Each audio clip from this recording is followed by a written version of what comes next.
Il était une fois une princesse loin d'être comme les autres. On l'appelait Aimée. Dès sa naissance, Aimée afficha un caractère entier. Elle n'était pas comme toutes ces petites filles qui passaient leur temps à pleurer. Des petites filles qui fatiguaient les oreilles comme l'impatience de leurs parents. Aimée savait ce qu'elle voulait et se tenait toujours à ses objectifs. Sa famille approuva que ses choix demeuraient généralement judicieux et bien matures pour son jeune âge. Calme et sérieuse, la princesse eut le droit au meilleur professeur durant son enfance. Elle apprit très vite à lire, écrire, compter et étudiait bien mieux que ses plus vieux frères ou vieilles sœurs. Elle était d'ailleurs la cadette. Sandy, sa maman, lui apprit les manières qu'une princesse doit adopter, même s'il n'est pas dans sa destinée de devenir reine. Elle lui enseigna l'art de tenir une maison, de faire obéir les domestiques, sans oublier l'obligation d'effectuer la charité. En donnant les premières notions de la religion du triskéllisme à Britannia, l'enfant découvrit plusieurs exemples de bonté. Elle comprit qu'elle passerait sa vie à aimer un être suprême dont personne ne voulait dire le nom et à aider son prochain. Un beau jour, elle demanda une audience au roi et à la reine, ses parents. Devant tous les barons du royaume de Vanna, elle déclara son envie de quitter cette vie mondaine et de laisser derrière elle tous les avantages dont elle avait le droit depuis sa naissance. Elle n'avait pas pour intention de rentrer dans un couvent, mais elle voulait vivre comme les pauvres. Elle voulait aimer. Pour survivre, elle comptait devenir une gardienne de brebis dans les vallées près de Camorra. Son temps libre sera consacré aux prières, tout comme à la charité. Elle soignera les malades et assistera les mourants jusqu'à leur dernier souffle. Devant son obstination et son argumentation, le roi de Vanna accorda sa requête sous 2 conditions. Aimée habitera près de Camorra, dans une vaste maison considérée en bon état pour la recevoir, et chaque semaine, sa mère lui apportera des provisions pour se nourrir. Aimée dut accepter. Elle quitta le royaume avec aucun bagage. Elle portait sur elle une robe qui lui paraissait être la plus ordinaire. Or, les robes d'une princesse demeurent un luxe que les gens du petit peuple ne connaissent pas. Avec ses habits, Aimée affichait encore une exceptionnelle élégance au milieu des tenues délavées et des toiles grossières que portaient les Vanniennes. Sur sa route, Aimée croisa une jeune fille de son âge. En s'approchant d'elle, elle lui proposa d'échanger leurs vêtements. Croyant à une vilaine plaisanterie, la jeune fille lui répondit durement. Ne se décourageant pas, la princesse finit par la persuader. Vêtue par ses vêtements luxueux, la jeune fille prit la fuite. Elle avait trop peur de voir la princesse changer d'avis. Pour Aimée, changer son apparence demeurait le premier signe d'un changement profond et définitif dans son existence. Comme prévu, elle se fit gardienne d'un troupeau de brebis. Ses journées, elle les passait au champ, du matin au soir. Avant de se coucher, Aimée se rendait dans une petite chapelle pour prier. Les malades prirent l'habitude de se rendre dans sa vaste maison qui ressemblait plus à un château. Les affamés suivirent le même chemin, car la jeune princesse leur donnait tout ce que son père lui apportait par le biais de sa mère. Elle se contentait de soupe d'herbe, de pain, de pommes, et parfois de quelques morceaux de fromage, mais ça restait assez rare.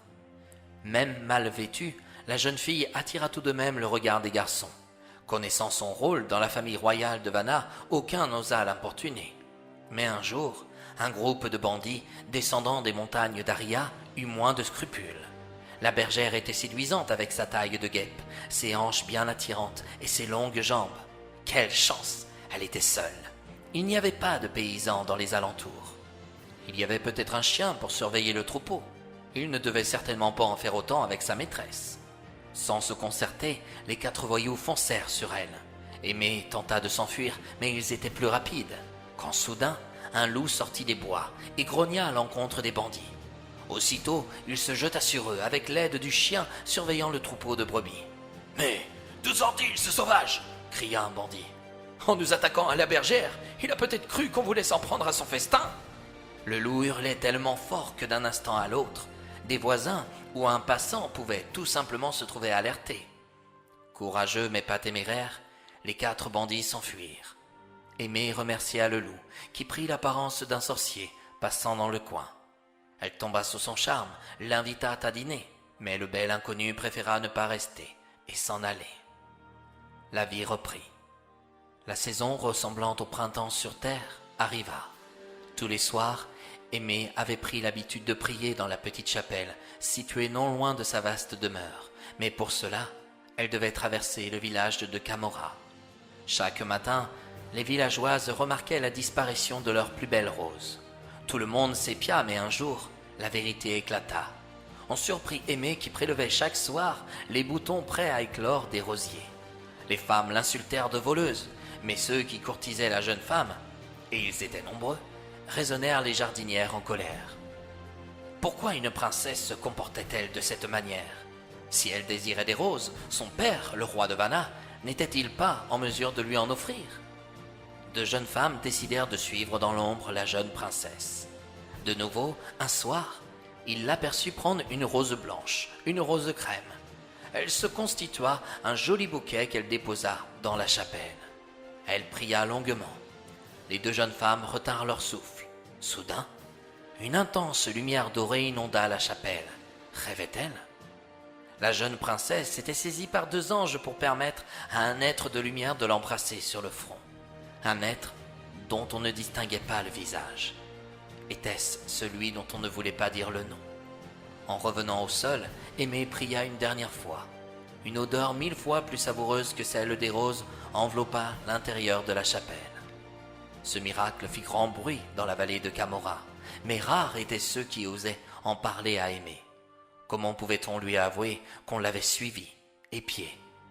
On commença à l'écouter davantage, et dans son dos, certains la surnommèrent la Vierge royale. Des années passèrent. Aimée garda moins souvent les troupeaux de brebis. Elle préféra se rendre dans la forêt de Camorra pour soigner les malheureux avec les plantes que les terres de Britannia offraient. Même les féroces créatures n'osaient lui faire de mal, car de toute évidence, elle était devenue un être de lumière qui aveuglait les pires démons qui existaient. Elle, qui se donnait tant pour les autres, vit peu à peu son corps gonfler, ses jambes s'alourdir. Aussi longtemps qu'elle le put, elle demeura active. Et puis, un soir, elle comprit que son heure était venue. Auprès d'un prêtre, elle confessa qu'elle regrettait de ne pouvoir poursuivre sa mission sur les terres de Britannia. Désormais, elle connaissait les douleurs de ceux qui souffraient d'hydropésie.